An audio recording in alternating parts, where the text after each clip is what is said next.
T'as l'air d'avoir des soucis. C'est un peu compliqué en ce moment. Ouais. Disons que ma fille se rend compte que ses parents sont moins géniaux que ce qu'elle pensait. Je dirais que c'est une série de genre pour les gens qui n'ont pas l'habitude ni le goût de regarder du genre. Je prends les gens par la main, je les emmène dans cette histoire, tout se passe bien, du début à la fin, et il y a un petit peu d'émotion intense en cours de route, ça c'est vrai. On va raconter l'histoire d'une famille de cannibales et avec l'idée on va faire du cannibale grand public, sans renier le genre. Le producteur m'a commandé une Bible, comme ça se fait. Et en me mettant dessus, je me suis rendu compte que j'avais pas du tout envie d'écrire une Bible, que j'avais besoin d'écrire le pilote de cette série. Parce que j'avais besoin de voir comment ça fonctionnait, j'avais besoin de voir comment la dynamique de cette famille. Donc le pilote qui a finalement assez peu bougé depuis le jour 1 jusqu'à la série de maintenant. Je l'ai écrit seul, et ensuite, là, il s'est agi de sortir les arches de la série, et je me suis entouré, et c'est là que la série a vraiment pris son ton, les différents personnages, leur trajectoire sur l'ensemble de la saison, et ensuite on a tissé ça avec un soupçon d'horrifique, des rendez-vous horrifiques réguliers et progressifs. Je suis quand même un scénariste mainstream, je sais écrire des grands récits d'aventure, des thrillers. J'ai mis au service de ce récit particulier-là mes outils techniques sur le thriller et sur les personnages pour les tisser ensemble. Mais des homos cannibalistes. Diane, sérieux, tu l'as emmené chasser? Oui, t'as été super, ma chérie.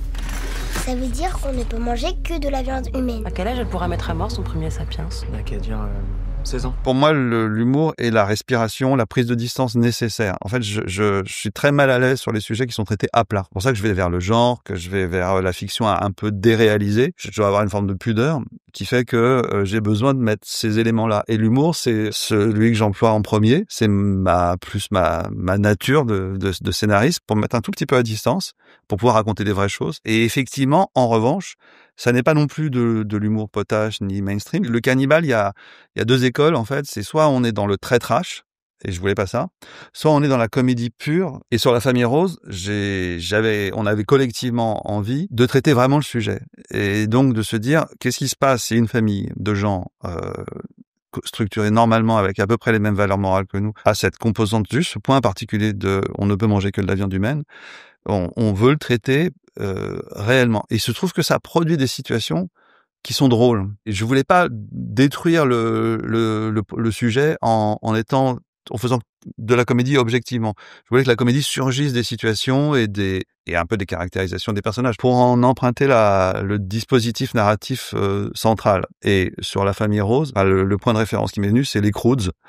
Cette histoire de famille de Cro-Magnon qui vit depuis toujours dans une caverne avec des règles très très strictes en hypersécurité, et l'ado de la famille, par nature, parce qu'elle est adolescente, a besoin d'aller découvrir le monde et de repousser les règles, et en faisant ça, fout sa famille dans la merde. Et c'est ce qui m'a structuré la série sur les grandes lignes. C'est même pas de l'horreur, il y a des moments un peu gorounais, ouais. Selon les épisodes, c'est pas tout à fait la même chose, c'est explicite, il y a beaucoup de sang et de chair, c'est vrai.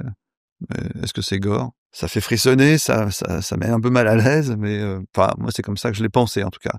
Je voulais pas mettre les gens à distance. J'ai un goût pour les excès de sang, parce qu'on a plus peur en fait. Pour moi, c'est de la joie enfantine. Ça réjouit l'enfant en moi. Et d'ailleurs, de toute façon, pour moi, La Famille Rose, c'est du conte. Je crois que l'être humain est comme ça. Je le juge pas. C'est pas un regard sévère que je porte dessus. C'est un regard au moins interrogateur, si ce n'est un peu compréhensif. C'est comme ça. C'est quand il s'agit de notre propre survie, jusqu'où on est prêt à aller et comment, dans ce contexte-là, on arrive à maintenir une illusion d'humanité. C'est une question importante dont je refuse d'apporter une réponse trop culpabilisante, mais au moins consciente, quoi. Attention! Quoi? Faut qu'on le fasse remorquer maintenant, on n'a pas le choix, il faut qu'on trouve un endroit où dormir aussi. C'est quoi cet endroit? La cellule familiale, elle a ses règles, elle a ses fonctionnements, elle a ses coutumes, et tout ce qui est hors cellule familiale est pas forcément le bienvenu. C'est compliqué d'intégrer une nouvelle personne dans une cellule familiale, ça peut l'être. Le fait qu'il y ait un garçon qui est très différent de la famille Rose, qui s'approche de la cellule familiale, ça génère du danger pour la famille, mais ça génère aussi énormément de danger pour lui, en fait. Je comprends qu'une famille se construit sur des règles qui lui permettent de fonctionner en équilibre et qu'elle est prête à les défendre, ces règles, et que, alors, mécaniquement, nécessairement, les enfants, les adolescents, et les jeunes adultes sont obligés de les exploser, ces règles, pour pouvoir, créer leur propre histoire et leur propre famille et leur propre enfermement plus tard. La famille est une forme d'enfermement et le camping-car et le lieu clos dans lesquels ils sont à l'étroit fonctionnaient selon nos propres règles. Il y a un petit aspect survivaliste aussi, bien sûr. Eux, ils ont structurellement une impossibilité d'appartenir au monde parce que c'est ça que je trouve super, c'est pour pouvoir manger les gens, ils peuvent pas créer de lien. Si tu commences à devenir copain avec la vache, tu peux plus manger l'entrecôte, ça marche plus. Et néanmoins, ils sont en déficit de lien. C'est-à-dire qu'ils sont en marge. Ils ont leur système en vase clos et ils sont dans cette espèce d'ambiguïté à des échelles différentes selon les membres de la famille, avec une Diane qui refuse de réfléchir à la question et qui est on avance. Et un Bernard qui lui dit quand même si on essayait, si il est en manque de liens quoi. C'est intéressant parce que les liens c'est ce qui attache, c'est ce qui entrave et en même temps c'est ce qui relie. Donc c'est ambivalent et ils sont vraiment, on traite vraiment cette ambivalence-là pour eux, quoi. Et avec cette question en suspens, et si on pouvait avoir une vie normale? Et est-ce que ce serait désirable d'avoir une vie normale? Je suis pas sûr. Je les sens pas, ces gens. Ils cachent un truc. Mais ça reste entre eux. Cette médaille qui réapparaît au bout de 7 ans, c'est pas possible. Tu sais quelque chose? Quelle médaille? Oh putain. Dans les deux personnages, j'avais 2 points de référence. Pour la mère, c'était un personnage à la Jennifer Garner dans Peppermint, c'est-à-dire une mère de famille normale mais qui s'est adaptée et qui est redoutable en fait. Cette figure me plaisait énormément. Et pour le père, je crois que j'ai un acteur en tête, un acteur argentin, Ricardo Darín, qui incarne systématiquement des losers un peu magnifiques. Et ce mélange des deux sont vraiment à l'origine du couple, quoi, des deux personnages. Je trouve qu'ils allaient bien ensemble. Shirin Boutella est arrivée en haut des listes très très vite. Hein. Il s'agissait de voir comment ça fonctionnait, avec qui. Après, assez basiquement, aux essais, Arthur Dupont, il a remporté le morceau parce qu'il a cette espèce de regard un peu hyper lumineux, un peu innocent, un tout petit peu victime, qui allait très très bien. Et en même temps, il a aussi la force de caractère. Il se laisse pas faire. Il est pas adapté à ce monde hostile. C'est en ça qu'il est touchant.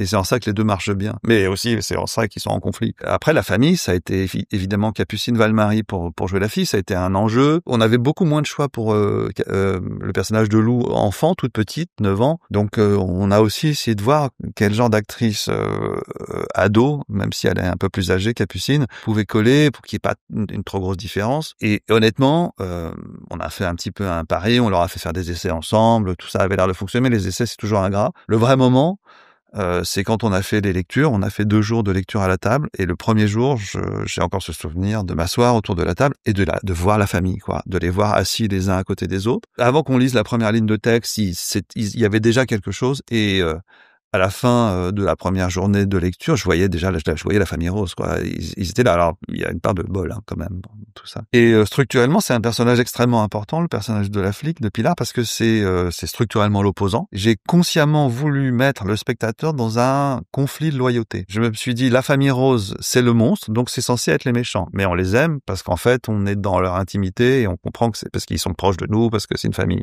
La flic, c'est censé être la justice, donc c'est censé être celui qui va nous apporter la réparation du crime, et en même temps on n'a pas envie qu'elle y arrive, parce que si elle y arrive, on perd nos héros, mais si elle y arrive pas, la justice n'est pas rendue, et elle est connectée intimement à sa quête, puisque sans tout à fait le savoir, elle fait partie des gens dont les roses ont généré des dégâts collatéraux. En fait, sa vie a dévié, elle a une vocation artistique, elle a fait les beaux-arts, on la voit dessiner de temps en temps, et en fait, elle a perdu son père à cause d'une injustice connectée aux roses, et en fait, elle est devenue flic pour résoudre l'énigme de la mort de son père, pour résoudre l'injustice de la mort de son père. Et donc, elle est dans une espèce de vocation pathologique. En fait, on fait des choix de carrière qui sont quand même aussi liés à tout un tas de paramètres, dont potentiellement des traumas qu'on essaye de régler. Est-ce que ça veut dire qu'on peut pas être heureux comme ça? Je sais pas, mais elle arrive à s'exprimer là-dedans. T'es déjà venu au Breuil?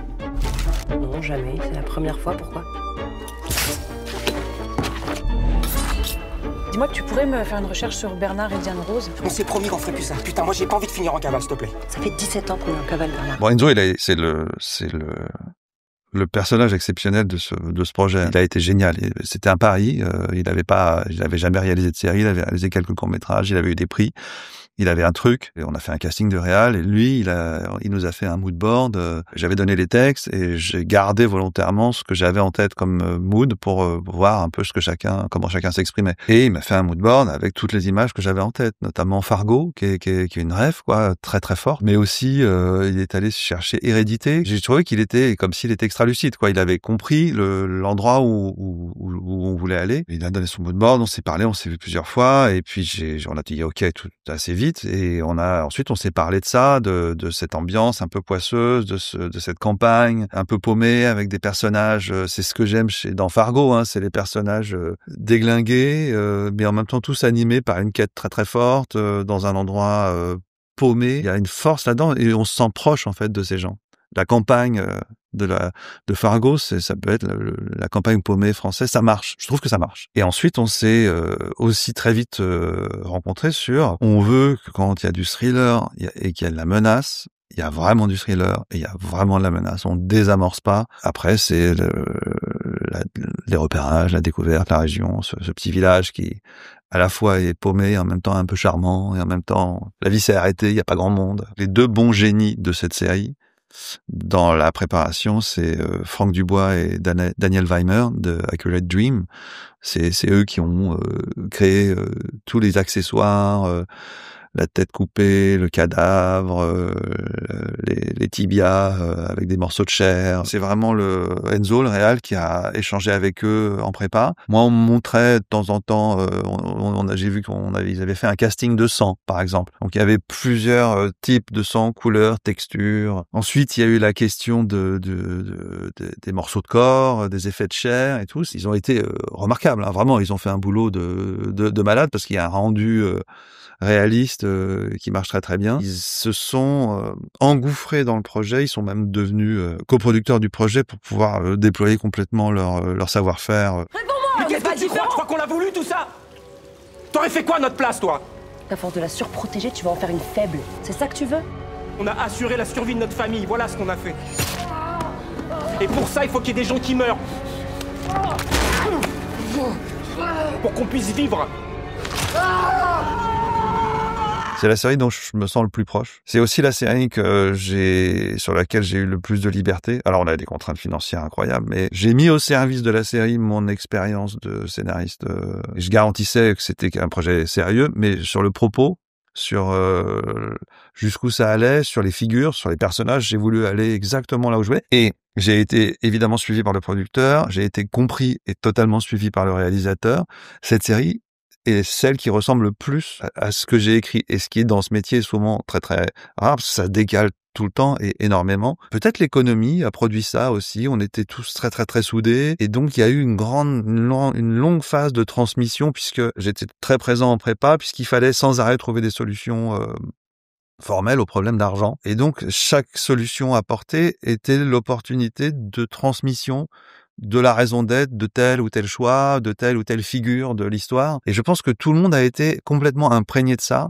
Bien sûr, toute l'équipe technique, et Enzo au premier chef. Et les comédiens, alors c'est 2 jours de lecture, c'est assez fastidieux, mais ils ont pu poser toutes les questions qu'ils voulaient, j'ai pu éclaircir toutes les zones d'ombre, tous les malentendus ont pu être évacués. Du coup, la série ressemble vraiment à ça, quoi. Il y a évidemment des parts d'improvisation, il y a évidemment des dialogues qui changent, et ça, on s'en fiche complètement.